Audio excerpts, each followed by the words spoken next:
Hello everyone. आप सब कैसे हैं? मैं उम्मीद करता हूं कि बहुत अच्छे होंगे और अपनी पढ़ाई को बहुत अच्छे से कर रहे होंगे। मैं आकाश कुमार बढ़ाना आईसीटी वर्चुअल क्लासरूम में आपका बहुत बहुत स्वागत करता हूं मेरे प्यारे बच्चों। जैसा आपको पता है मेरे प्यारे बच्चों, बेसिकली हमारी आपका जो है आपका 9th क्लास है। 9th क्लास में हम पहला लेक्चर देख चुके हैं, फ्रांस में क्रांति। ठीक, आज हम आगे बढ़ रहे हैं और इस चैप्टर के अंतर्गत हम लोग जो है इसमें नए यूरोप के एक अध्याय की तरफ आगे बढ़ रहे हैं, जिसमें हम देखने का प्रयास करेंगे यूरोप में समाजवाद। यानी कि यूरोप बहुत सारे यूरोप महाद्वीप में जो आपका समाजवाद कैसे स्टेब्लिश हुआ और रूसी क्रांति कैसे फैली। इससे पहले आप फ्रांसीसी क्रांति को पढ़ चुके हैं। फ्रांसीसी क्रांति आ कैसे रही है, क्या उसका स्ट्रक्चर्स है, कैसे क्या चीजें हुई, ये सारी चीजें हम लोग पढ़ चुके हैं। अब हम इसमें बढ़ रहे हैं सामाजिक परिवर्तन का युग। अब देखिए, सबसे पहले अगर आप परिवर्तन की बात करेंगे, चाहे नारी सशक्ति हो या फिर आपका सामाजिक प्रथाओं को त्यागने की बात हो, नई शिक्षा प्रणाली की बात हो, आधुनिकता की बात है, यूरोप इसमें सबसे पहले अग्रसर रहा है। आप कोई भी कंट्री देखिए, यूरोप आपको सबसे पहले दिखाई देगा। चाहे एजुकेशन हो, वुमेन एम्पावर हो, कुछ भी चीज हो, चाहे आपके राइट्स को लेकर क्यों ना बात की गई। कह रहे हैं कि सामाजिक परिवर्तन का युग। पिछले अध्याय में आपने फ्रांसीसी क्रांति के बाद यूरोप में फैलते जा रहे स्वतंत्रता और समानता शक्तिशाली विचारों के बारे में पढ़ा था। तो फ्रीडम और इक्वालिटी के जो विचार आए वो कहां से निकले थे बेसिकली, तो हमको पता लगा जो आपकी फ्रांसीसी क्रांति हुई थी, इस फ्रांसीसी क्रांति से ही आपके समानता और स्वतंत्रता के जो चीजें हैं वो निकलकर बाहर आई थी। फ्रांसीसी क्रांति ने सामाजिक संरचना के क्षेत्र में अमूल परिवर्तन की संभावना को सूत्रपात किया। अमूल संभावना मतलब बहुत बड़े लेवल पर जो लोगों को अपनी कल्पनीय नहीं थी उन चीजों का सूत्रपात। सूत्रपात का मतलब होता है नींव रख देना, शुरुआत कर देना। क्लियर है? तो ऐसा सूत्रपात किसने किया? आपका फ्रांस ने किया था। जैसा आप पढ़ चुके हैं कि 18वीं शताब्दी से पहले, 18वीं शताब्दी यानी कि 1700 की बात कर रहे हैं, 18वीं शताब्दी में उससे पहले की बात हो यानी कि 1600 की, ऐसे मानिए। पहले फ्रांस का समाज मोटे तौर पर एस्टोटस और श्रेणी में बटा हुआ था। ठीक, स्टेटस श्रेणी में बटा हुआ था और आपने देखा कि उसमें 3 श्रेणी हमने पढ़ी थी। पहला पादरी वर्ग, दूसरा अमीर वर्ग और तीसरे स्टेटस में आप देख रहे थे व्यापारी वर्ग, किसान और आपके कुछ कामगार। तो हमने पिछले लेक्चर में मैंने आपको बताया था कि 3 स्टेटस में जो आपका बता हुआ था कि कैसा स्टेटस था और कैसा उसका डिवाइडेशन था। समाज की आर्थिक और सामाजिक सत्ता पर कुलीन वर्ग और चर्च का नियंत्रण था। यानी कि जो समाज का इकोनॉमिकल स्ट्रक्चर था और उसका सोशल स्ट्रक्चर था, उस पर कौन था? कुलीन वर्ग और चर्च का नियंत्रण। चर्च मतलब यानी कि पादरी यानी कि पहला स्टेटस, और कुलीन यानी कि सेकंड स्टेटस। यही 2 लोग थे जिनका आपका नियंत्रण था और पिछले चैप्टर में हमने पढ़ा है। लेकिन क्रांति के बाद संरचना का बदलना भी संभव दिखाई देने लगा। क्रांति हुई, रिवोल्यूशन हुआ, लोगों ने उसका बदलाव दिखाई दिया और हमने उसको देख लिया। बेटा मैं आपका हैंड रेस देख रहा हूं, थोड़ा ध्यान दीजिए आप सामने लेक्चर पर। ठीक है जी, ऐसी भैंसियारो। क्लियर है? चलिए, यूरोप और एशिया सहित दुनिया के बहुत सारे हिस्सों में व्यक्तिगत अधिकारों के स्वरूप और सामाजिक सत्ता के विकास नियंत्रण को इस पर चर्चा छिड़ गई, डिस्कस हो गया कि भैया अब आप बात कर रहे हैं समानता की, स्वतंत्रता की। अब कुछ लोगों के व्यक्तिगत अधिकार हैं, कुछ आदमी के कैसे हैं, अपने पर्सनल राइट्स हैं।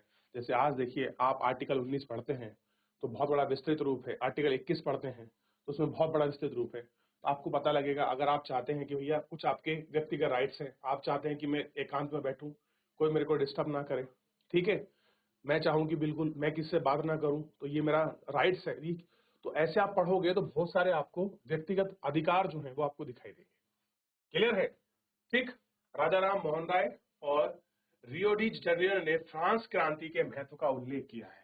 राजा राम मोहन राय आपको पता है एक भारत में बहुत बड़े समाज सुधारक के रूप में माना जाता है, और उस समय के समाज सुधारक जब भारत बिल्कुल एक अलग जाति व्यवस्था, वर्ण व्यवस्था, धर्म व्यवस्था और उस समय के जटिल समाज में रह रहे थे, उस समय इन लोगों ने क्रांति की बात की। और उसी समय डेरिजियो जो फ्रांसीसी क्रांति के महत्व का उल्लेख करते हैं। ठीक, डेरिजियो के बारे में पढ़ोगे आप तो आपको पता लगेगा बहुत कम उम्र में ये, हाँ इनकी डेथ हो गई थी, लेकिन ये उनके विचार थे वो इतने क्रांतिकारी थे और बहुत कम उम्र में ये आपका टीचर भी बने थे। ठीक, हेनरी डेरेजियो इनका पूरा नाम है, हेनरी डेरेजियो। माँ इनकी मूलतः भारत की थी और पिता इनके यूरोप के थे, ठीक। और इसमें भी बहुत सारे क्रांतिकारी लोग यूरोप की स्थिति के बारे में चल रही बहस में कूद पड़े। कुछ लोग ऐसे थे, भैया यूरोप में जो कुछ स्थिति है उसमें अपनी डिस्कशन करें, और आगे चलकर उपनिवेश में घटी घटनाओं ने, उपनिवेशिक मतलब जब कोई देश किसी दूसरे देश में जाकर व्यापार करता था और उसकी राजनीतिक सत्ता को और आर्थिक सत्ता को अपने हाथ से कब्जा लिया करता था, उसी को बोलते थे आपका उपनिवेश देश या आपका कोलिज्म, ठीक। इन विचारों का एक नया रूप प्रदान करने का योगदान दिया और ऐसे ही एक नया स्ट्रक्चर्स निकल कर हमारे सामने आया। मगर यूरोप में भी सभी लोग अमूल समाज के परिवर्तन के पक्षधर नहीं थे। अब कुछ लोग तो ऐसे हैं जो आपका समय के साथ चेंज होना चाहते हैं, विज्ञान को देखकर चेंज होना चाहते हैं, लेकिन कुछ लोग ऐसे हैं जो उस परिवर्तन के पक्ष में नहीं रहते। आज भी आप देखते हैं गांव में कुछ व्यक्ति ऐसे होते हैं जो आपके समय के साथ अपनी चीजों को बदलने पर ध्यान देते हैं, लेकिन कुछ लोग ऐसे हैं जो आज भी अपनी पुरानी आ रही चली आ रही आपके परंपरा पर ही ध्यान देते हैं, उन्हीं परंपराओं का आगे बढ़ाने की कोशिश करते हैं। और अगर कोई उन पर सवाल करता है तो वो आपका तीखी नोक-झोंक और उनका गुस्सा भी झेलना पड़ता है। इस सवाल पर सबकी अलग अलग राय थी। बहुत सारे लोग बदलाव के लिए तैयार थे, लेकिन वे चाहते थे कि यह बदलाव धीरे धीरे हो। एक खेमा मानता था कि समाज में आमूल गठन की जरूरत है। कुछ रूढ़िवादी थे जो उदारवादी या अमूल परिवर्तनवादी। अब कुछ थे लिबरलिज्म। देखिए, दो शब्द यहां से निकलेंगे और बहुत बार आपको हिस्ट्री में पढ़ने को मिलेगा, थोड़ा ध्यान दीजिए आप। एक है रूढ़िवादी, ठीक, क्या है? रूढ़िवादी। और एक है आपके उदारवादी, ठीक। दो शब्दों का बताइए कि क्या मतलब हो सकता है रूढ़िवादी का, उदारवादी का।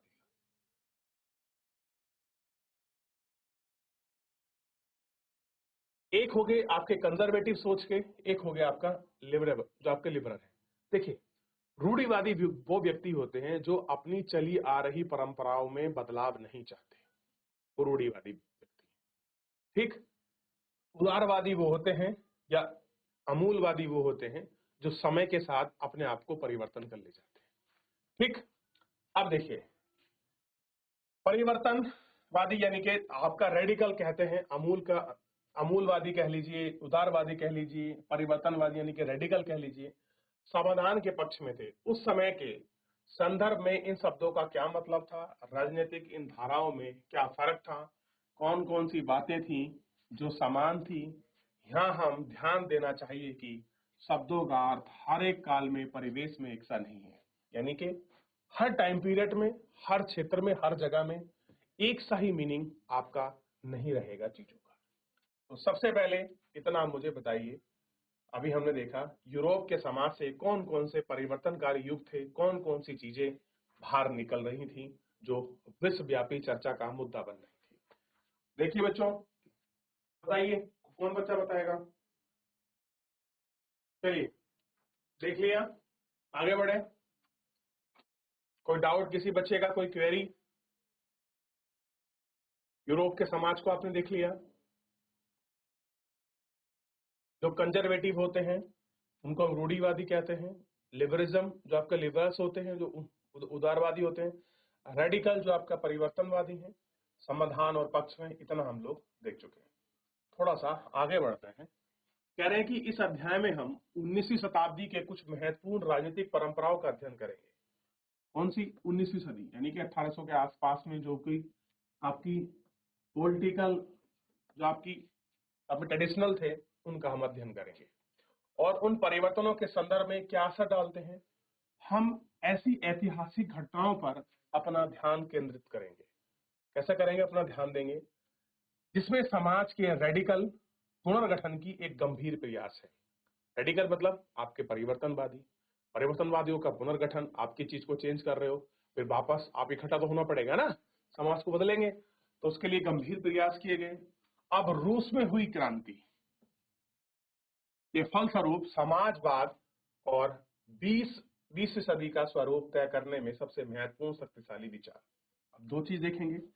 पहला देखेंगे आपका रूस की क्रांति होगी, तो रूस की क्रांति होगी, यहाँ आएगा समाजवाद।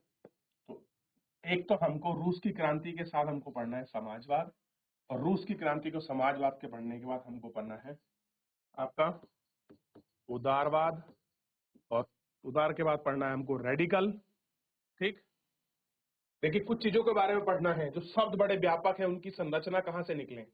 समाजवाद को पढ़ना है, और समाजवाद के बाद हमको पढ़ना है उदारवादी, परिवर्तनवादी, रेडिकल। इन सारी चीजों को हम लोग आपका देखेंगे और बात कर रहे हैं उदारवादी, रेडिकल और रूढ़िवादी। तो इन तीन चीजों को जानने का प्रयास करेंगे, उदारवादी, रेडिकल और आपका रूढ़िवादी। ध्यान दीजिए, समाज परिवर्तन के समर्थकों का एक समूह उदारवादियों का था, यानी कि उस समाज में परिवर्तन के समर्थक थे कि भाई समाज में बदलाव आना चाहिए, उस समूह को कहा गया उदारवादी। उदारवादी ऐसा राष्ट्र चाहते थे जिसमें सभी धर्मों का बराबर सम्मान और जगह मिल सके। तो उदारवादी ने क्या कोशिश करी, सभी धर्म को इक्वलिटी और आपका मिले। कैसे मिले, इक्वलिटी और बराबर जगह उनको मिले, यानी कि समानता और बराबरी की बात कर रहे हैं कौन, और सम्मान की बात कर रहे हैं आपका उदारवादी। शायद आप जानते होंगे कि उस समय यूरोप के देशों में प्राय किसी एक धर्म को ही ज्यादा महत्व दिया जाता था। होता क्या था, एक टाइम था जो किसी एक विशेष धर्म को ही आपका महत्व मिलता था। ब्रिटेन की सरकार चर्च ऑफ इंग्लैंड का समर्थन करती थी, ऑस्ट्रेलिया और फ्रांस में कैथोलिक चर्च का समर्थन करती थी। कैसे है, ध्यान दीजिए, क्रिश्चियन में भी दो प्रकार से आपका समाज बटा हुआ था, एक आपका कैथोलिक और एक आपका प्रोटेस्टेंट। कैथोलिक वो लोग थे जो समय के साथ बदल गए, और जो आपका एक रूढ़िवादी आपके आप क्रिश्चियन बनेंगे, उनको आप आगे देखेंगे क्या बदलाव हो रहा। अब देखिए, हम बात कर रहे हैं उदारवादी। उदारवादी समूह वंश आधारित शासकों की अनियंत्रित सत्ता के विरोधी थे कि भैया आप वंश के आधार पर किसी को शासक बनाओगे, उसी का कंट्रोल नहीं होना चाहिए, इस बात को विरोध करते। वे सरकार के सक्षम व्यक्ति मात्रा के अधिकारों की रक्षा के पक्षधर थे।